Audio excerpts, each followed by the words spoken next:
Music journalism has a funny habit of over-prioritizing a remarkably small range of emotions, usually with the highest value being placed on whether or not a piece of music can make you cry or move you to tears. But a characteristic of music that I value and usually flies under the radar for others is whether or not music can make me smile, or even better, if it can elicit a genuine laugh of pure joy from me. The great Igor Stravinsky even agreed with me, where he believed it to be child's play to make someone cry with an orchestra. Apparently that would be very simple to him. But it was a true gift for a musician to be able to elicit a genuine smile out of their audience. The reason I'm talking about all this is, to me, this is the beauty of Frigg's latest album, Perintö, or Heritage, and why I have not stopped listening to this album since it came out. So let's talk about why this album has had me smiling cheek to cheek since May.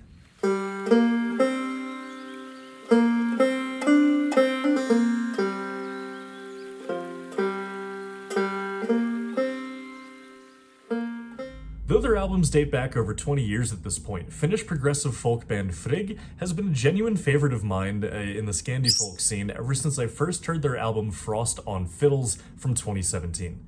They remind me of all of my favorite elements of Vesson and Dreamer Circus, with a distinct charm that comes from their core string section, which also reminds me of a Danish folk band called Münsterland, which, come to think of it, whatever happened to that band? They had like 2 albums. If anyone knows, I'd love to hear it, because I loved them, but I don't think they've done any music since 2017, I think.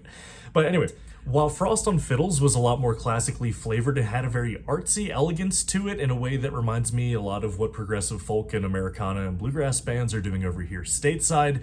Perintö, or Heritage, as the name suggests, sends Frigg back to more traditional folk roots, but of course, without hesitation to add their own distinct and unique charm that just fills the listener with childlike joy, just like a parrot. So the instrumentation on this album is pretty much what one would expect from a progressive Scandi folk band today, with upright bass. Hello, fellow upright bass player, thanks for killing it on this album, absolute treat.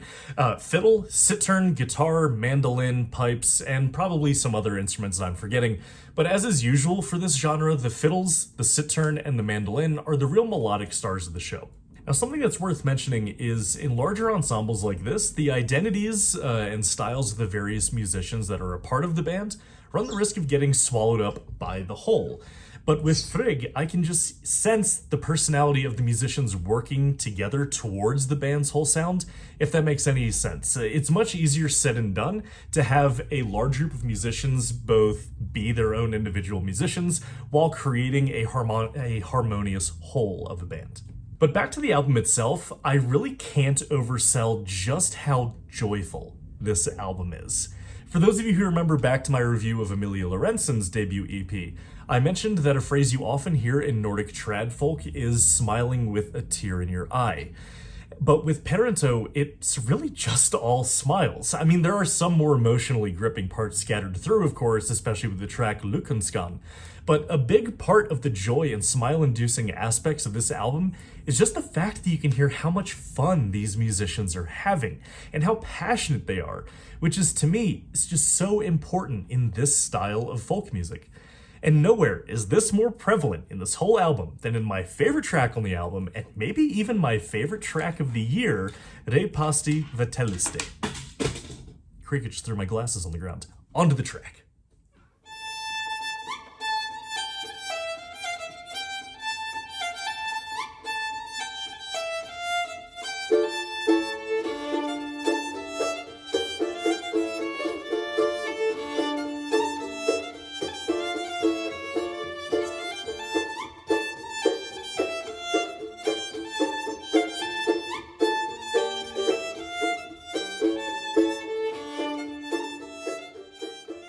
So this is how the tune starts, but as my wife Alyssa so aptly put it when she listened to this tune for the first time, it just doesn't stop growing and flowing and evolving from one section to another, with all of these sections still working together so harmoniously and flowing together beautifully, sometimes without you even noticing that the section you were just enjoying has come and gone already, culminating in my favorite melody on the whole album, which, just to sell my point, straight up has the violin laughing. Take a listen.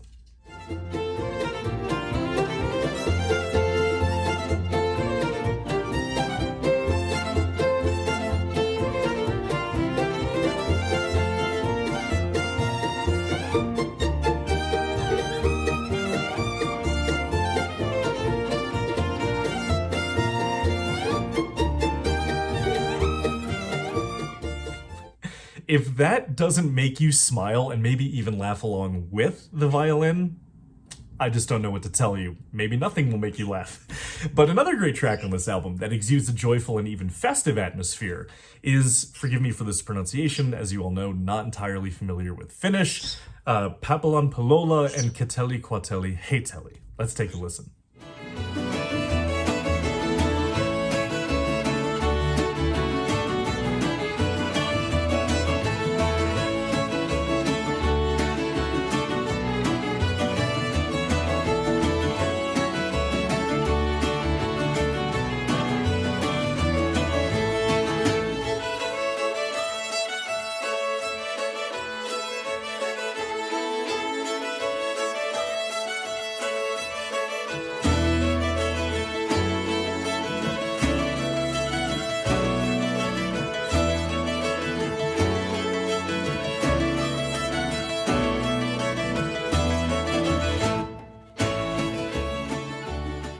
Beyond this, I really just don't have anything else to say about the album. Not that any more really needs to be said, though. This is just an all-around charming, delightful, fun folk album from probably my favorite group of Finnish musicians right now. And I just can't wait to see where Frigg takes us next, because this will probably end up being one of, if not my favorite albums of 2023. Though, I feel like I say that pretty often. This album, just to wrap it up, is an absolute treat that reminds you to just kick back and take it easy sometimes, and maybe just laugh like that violin. We all need it. And so friends, that wraps up my last review before Cascadian Midsummer. I'll be doing a quick video update tomorrow on that just before we leave, but be sure to like, share, and comment on this review, and subscribe to the channel if you want to stay up to date on Nordic music of all kinds. And of course, if you want to support the channel more directly, head on over to patreon.com/baldscald. We've got a fun community over there with a couple of monthly hangouts. So thank you all for watching. Please give Perintö and the rest of Frigg's discography a listen, and I will see you all next time here on the Nordic Sound channel. Say bye, Cricket. Now he doesn't want to talk. See you guys later.